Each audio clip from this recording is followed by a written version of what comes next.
ఇప్పటికీ వాడుకుంటున్నారు. Right, anyway Raghu ఒక్క నిమిషం. రఘు, ఇందిరా గారు, సో కాంగ్రెస్ పార్టీ 3 సార్లు వరుసగా ఏలిందండి ఢిల్లీని. ఆమ్ ఆద్మీ పార్టీకి ముందు షీలా దీక్షిత్ గారే 3 సార్లు ముఖ్యమంత్రి. అలాంటిది ఆ ఫిగర్ చూడండి, అక్కడ 0నా 1 ఫస్ట్ బ్యాలెట్ 1లో ఉన్నారు. అది కూడా ఉంటుందో పోతుందో తెలియదు. సో అంటే ఇక్కడ ఆమ్ ఆద్మీ పార్టీ మీ ఓట్లు చీల్చిందా, మీ ఓట్లు ఆమ్ ఆద్మీ పార్టీ చీలుస్తుందా? పానల్లో ఉన్నటువంటి సోదరులకు అలాగే మా ఏబిఎన్ ప్రేక్షకులకి గుడ్ మార్నింగ్ అన్న. జరిగినటువంటి అంటే ఢిల్లీ దానికి సంబంధించిన దాంట్లో ఒక నీతికి ఒక అవినీతికి మధ్యలో పోరుగా మనం చూడాల్సిన అవసరం ఉంది. కేజ్రీవాల్ ఏ లైన్ చెప్పి పాలిటిక్స్కి వచ్చాడు, ఆ లైన్లో ఎవరికి పావుగా ఉపయోగపడ్డారు అన్నది చాలా శ్రద్ధగా అబ్జర్వ్ చేస్తున్నారు అందరూ కూడా, దేశ రాజకీయాలలో కూడా. సో ఇవాళ భారతీయ జనతా పార్టీ తను గెలవడం కోసము అన్ని రకాలుగా నయాన భయాన ఎన్ని అస్త్రాలు ఉపయోగించాలో అన్ని అస్త్రాలు ఉపయోగించుకొని అవసరమైన చోట తనకి కావాల్సినటువంటి అన్ని బెనిఫిట్ పొందిన తర్వాత ఏ విధంగా ఎవరిని ఏం చేశారన్నది దేశంలో ప్రతి ఒక్కరికి తెలుసు.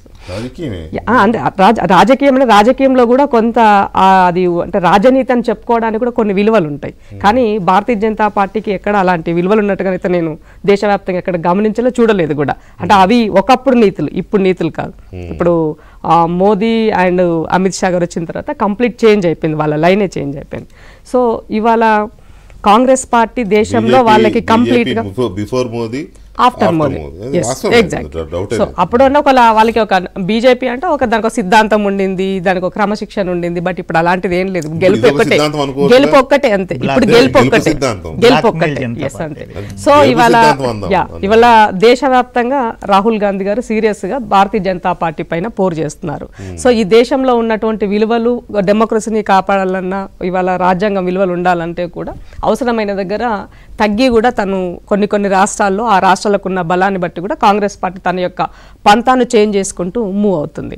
సో ఇవాళ ఢిల్లీలో వేదికగా ఉన్నప్పుడు ఆమ్ ఆద్మీ పార్టీ ఒకవేళ వాళ్ళు ఇండియా కూటమిలో ఉన్నప్పుడు 100% అది కాంగ్రెస్లో కలిసి ఉన్నప్పుడైతే వాళ్ళు అవసరమైనప్పుడు ఒక లైన్, అవసరం లేనప్పుడు ఇంకొక లైన్గా కేజ్రీవాల్ గారు మూవ్ అయ్యారు. సో వాళ్ళ అధికారంలో ఉన్నటువంటి పంజాబ్కి వచ్చేసరికి పార్లమెంట్ ఎలక్షన్లో మాతో కాకుండా వాళ్ళు ఇండివిజువల్గా వెళ్ళిపోయారు. దాన్ని ఇప్పుడు ఢిల్లీకి వచ్చేసరికి కూడా సేమ్ ఇండివిజువల్గానే వచ్చారు. సో అంటే ఇది వాళ్ళ అవసరాల నేపథ్యంలో భారతీయ జనతా పార్టీ బ్యాక్ అండ్లో ఆడినటువంటి గేమ్లో భాగంగా మనం చూడాల్సినటువంటి అవసరం ఉంది. సో ఇక్కడ కేజ్రీవాల్ పైన వచ్చినటువంటి వ్యతిరేకత, తను తీసుకున్నటువంటి నిర్ణయాల పట్ల జరిగినటువంటి అంశాల నేపథ్యంలో బీజేపీకి వెళ్ళినటువంటి ఓటు కాంగ్రెస్కి వెళ్ళే ప్రమాదం ఉంది. కాబట్టి దీనిని చీల్చాల్సిన అవసరం వచ్చింది. చీల్చాల్సి వచ్చినప్పుడు ఆ ఓటు కాంగ్రెస్కు ఓకుండా ఉండాలంటే ఏం చేయాలి, మళ్ళీ ఆప్ని కొంచెం యాక్టివ్ చేసి ఆప్లో దీన్ని ఒక ట్రయాంగిల్ లైన్లో నడపడం కోసమే ఇది చేశారు. కానీ అవునన్నా ఇప్పుడు అక్కడ ఇప్పుడు మీరు గమనించండి, కేజ్రీవాల్ గారు 17 నెలలు ఉన్నారు. అంతకన్నా ముందు మనీష్ సిసోడియా గారు ఎన్ని రోజులు ఉన్నారు కదా, కనీసం బెయిల్ అని వచ్చిందా? అంతకన్నా ముందు సత్యేంద్ర జైన్ గారు కదా. అంటే మీరు గమనించండి, అంటే వాళ్ళకి కావాల్సినటువంటి వచ్చేంత వరకు వెయిట్ అండ్ సీ. సో అక్కడ నిజం ఉందా లేదా, ఏం జరిగింది అన్నది అది చర్చ ఇప్పుడు మనకు కాదు. బట్ అక్కడికి వెళ్ళినారంటే సమ్ ఫిష్ అన్నది మనకు అర్థమవుతుంది.